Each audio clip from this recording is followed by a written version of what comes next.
Freedom for tomorrow के CMT level 1 tuition में स्वागत है। नमस्कार। आज हम बात करेंगे चैप्टर 1 के जो कोर कॉन्सेप्ट्स हैं, मतलब ट्रेंड एनालिसिस की। हाँ, बिल्कुल। ये टेक्निकल एनालिसिस की बिल्कुल ABC हैं, है ना? Exactly, foundational stuff. Exactly. Technical analysis का मेन फंडा यही है कि भाई मार्केट मूवमेंट्स वो रैंडम नहीं है। अच्छा, हाँ, वो ट्रेंड्स में चलते हैं और एनालिस्ट का काम है इन्हीं ट्रेंड्स को पकड़ना प्रॉफिट बनाने के लिए। प्रॉफिट। हाँ, ये हुई ना काम की बात। हाँ। पर ये टेक्निकल एनालिस्ट पैसा बनाता कैसे आखिर? कोई जादू है क्या? अरे नहीं, जादू नहीं, स्ट्रैटेजी है, डिसिप्लिन स्ट्रैटेजी। पैसा बनता है ट्रेंड को जल्दी पहचान कर, हाँ। उस पर राइड करने से। अच्छा, मतलब जंपिंग ऑन द ट्रेंड। हाँ, वही, जैसे सर्फिंग करते हैं ना, लहर को पकड़ना होता है। राइट। लेकिन हाँ, ये ट्रिकी है। लहर मतलब ट्रेंड कभी भी बदल सकता है। ओह, नुकसान रोकना प्रॉफिट कमाने जितना ही इम्पोर्टेंट है। सही बात है। रिस्क को मैनेज करना तो मतलब की है। तो ये ट्रेंड जिसको पकड़ना है, ये होता क्या exactly? What are we looking for? Simple शब्दों में कहूँ तो ट्रेंड मतलब प्राइस का एक पर्टिकुलर डायरेक्शन में कंसिस्टेंट मूवमेंट। डायरेक्शन मतलब? या तो ऊपर, जिसे अप ट्रेंड कहते हैं, या नीचे, डाउन ट्रेंड, या फिर कभी कभी वो एक रेंज में ही घूमता रहता है, साइडवेज कह लो या trading range. Okay, up down sideways. हाँ, और ये होता क्यों है?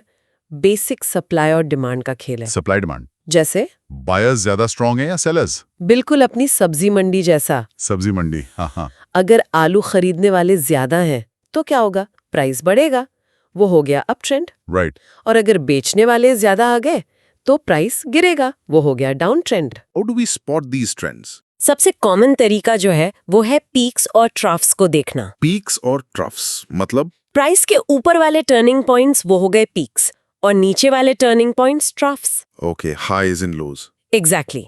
तो अप ट्रेंड में आपको दिखेंगे हायर पीक्स और हायर ट्रफ्स। मतलब हर नया पीक पिछले से ऊंचा और हर नया ट्रफ भी पिछले वाले से ऊपर। हाँ, जैसे सीढ़ियां चढ़ रहे हो। अच्छा, समझ गया, सीढ़ियां ऊपर। और डाउन ट्रेंड इसका एकदम उल्टा, लोअर पीक्स और लोअर ट्रफ्स। जैसे सीढ़ियां उतरना, लोअर हाइज लोअर लोज। बिल्कुल। और साइडवेज में पीक्स और ट्रफ्स करीब करीब सेम लेवल पे रहते हैं, एक हॉरिजॉन्टल बैंड सा बन जाता है। ओके, तो ये पैटर्न देखना है पीक्स और ट्रफ्स का, और इनको जोड़कर कुछ लाइंस भी बनाते हैं, शायद ट्रेंड लाइंस। हाँ, बिल्कुल। अप ट्रेंड में हम ट्रफ्स को कनेक्ट करते हैं, एक लाइन बनती है जिसे सपोर्ट लाइन कहते हैं। सपोर्ट लाइन मतलब एक फ्लोर जैसा। एग्जैक्टली, जहां से प्राइस अक्सर बाउंस बैक कर सकता है। और डाउन ट्रेंड में हम पीक्स को कनेक्ट करते हैं, वो बनती है रेजिस्टेंस लाइन। रेजिस्टेंस मतलब छत जैसी, रुकावट। परफेक्ट, सीलिंग, जहां प्राइस को ऊपर जाने में दिक्कत आती है। कुछ लोग ज्यादा प्रिसिजन के लिए स्टैटिस्टिकल मेथड्स भी यूज करते हैं। स्टैटिस्टिकल मेथड्स जैसे लिनियर लीस्ट स्क्वायर्स रिग्रेशन।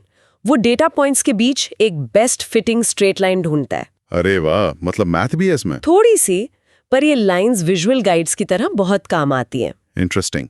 तो ट्रेंड्स हैं, सप्लाई डिमांड से बनते हैं, पीक्स ट्रॉफ से पहचानते हैं, लाइंस बनाते हैं, पर इन सब के पीछे टेक्निकल एनालिसिस की कुछ कोर बिलीव्स, कुछ अजम्पशंस भी तो होंगी। हाँ, बहुत इंपॉर्टेंट अजम्पशंस है जिनके बिना ये सब काम नहीं करेगा। बेसिकली 3 मेन है। ओके, पहली और शायद सबसे कंट्रोवर्शियल भी, price discounts everything. Price discounts everything, ये सुना है, इसका मतलब क्या है? इसका मतलब है कि किसी भी स्टॉक का जो करंट प्राइस है ना, उसमें मार्केट में अवेलेबल सारी इंफॉर्मेशन ऑलरेडी रिफ्लेक्टेड है। सारी इंफॉर्मेशन, न्यूज, अर्निंग्स। हाँ, न्यूज, अर्निंग्स, इकोनॉमी कैसी चल रही है, रूमर्स, लोगों की उम्मीदें, सब कुछ। रॉबर्ट रिया ने कहा था, मार्केट एवरेजेस सब कुछ डिस्काउंट कर लेते हैं। तो थ्योरी ये है कि आपको P&L, बैलेंस शीट देखने की जरूरत ही नहीं, बस प्राइस चार्ट देखो। टेक्निकली इस असम्पशन के हिसाब से हाँ, सिर्फ प्राइस एक्शन देखो। ये तो बड़ा स्टेटमेंट है। दूसरी असम्पशन क्या है? दूसरी है history tends to repeat itself. इतिहास खुद को दोहराता है। मार्केट में भी? हाँ, क्योंकि मार्केट पैटर्न्स बनते हैं ह्यूमन साइकोलॉजी से, डर और लालच, है ना? Fear and greed. हाँ, और ह्यूमन बिहेवियर वो हिस्टोरिकली काफी कंसिस्टेंट रहता है। तो ये माना जाता है कि जो पैटर्न्स पहले काम किए हैं वो फ्यूचर में भी रिपीट हो सकते हैं। मार्केट की अपनी मेमोरी होती है, ऐसा समझ लो। Make sense. इंसान का स्वभाव तो ज्यादा बदलता नहीं। और तीसरी थोड़ी फैसिनेटिंग है। पैटर्न्स आर फ्रैक्टल, फ्रैक्टल, हाँ लाइक इन ज्योमेट्री। हाँ, कुछ वैसा ही। इसका मतलब है कि प्राइस पैटर्न्स अलग-अलग टाइम फ्रेम्स पर रिपीट होते हैं। मतलब जो पैटर्न आप एक 5 मिनट के चार्ट पर देख रहे हैं, वैसा ही कुछ मिलता जुलता पैटर्न आपको डेली या वीकली चार्ट पर भी मिल सकता है, बस स्केल का फर्क होगा। ओह, इंटरेस्टिंग। जैसे एक डिजाइन का छोटा हिस्सा भी पूरे डिजाइन जैसा दिखे। एग्जैक्टली ये बताता है कि मार्केट बिहेवियर में अंडरलाइंग स्ट्रक्चर्स हैं जो टाइम स्केल पे डिपेंड नहीं करते। छोटे ट्रेडर का बिहेवियर हो या लॉन्ग टर्म इन्वेस्टर का, कलेक्टिव पैटर्न्स बन जाते हैं। कमाल है। फ्रैक्टल पैटर्न्स तो कोर आइडियाज हो गए। प्राइस सब बताता है, हिस्ट्री रिपीट होती है और पैटर्न्स फ्रैक्टल हैं। यही है टेक्निकल एनालिसिस का फ्रेमवर्क। मोस्टली हाँ, इन्हीं अजम्पशंस पर सारे इंडिकेटर्स और स्ट्रैटेजीज बनते हैं। लेकिन एक और बात ध्यान रखने वाली है। क्या? प्रोफेसर एंड्रू लो जैसे थिंकर्स ने अडैप्टिव मार्केट्स हाइपोथेसिस AMH दी है। Adaptive markets. हाँ, वो कहते हैं कि मार्केट स्टैटिक नहीं है, बदलते रहते हैं। हिस्ट्री रिपीट करती है जरूर, पर लोग सीखते भी तो हैं। मार्केट कंडीशंस बदलती हैं, तो मार्केट की एफिशिएंसी, मतलब वो कितनी प्रेडिक्टेबल है, वो फ्लक्चुएट करती है। अच्छा, तो मार्केट हमेशा एक जैसा प्रेडिक्टेबल या अनप्रेडिक्टेबल नहीं होता, वो अडेप्ट करता है। ये भी एक इंपॉर्टेंट एंगल है। बिल्कुल, इट्स नॉट प्योरली रैंडम और purely predictable, it adapts. Got it. तो फिर what's the bottom line here? निचोड़ क्या है? निचोड़ ये है कि भाई ट्रेंड को समझना और इन कोर अजम्पशंस को जानना, ये टेक्निकल ट्रेडिंग में पहला सबसे इम्पॉर्टेंट कदम है। राइट। ये सब टूल्स है, तरीके हैं मार्केट को नेविगेट करने के।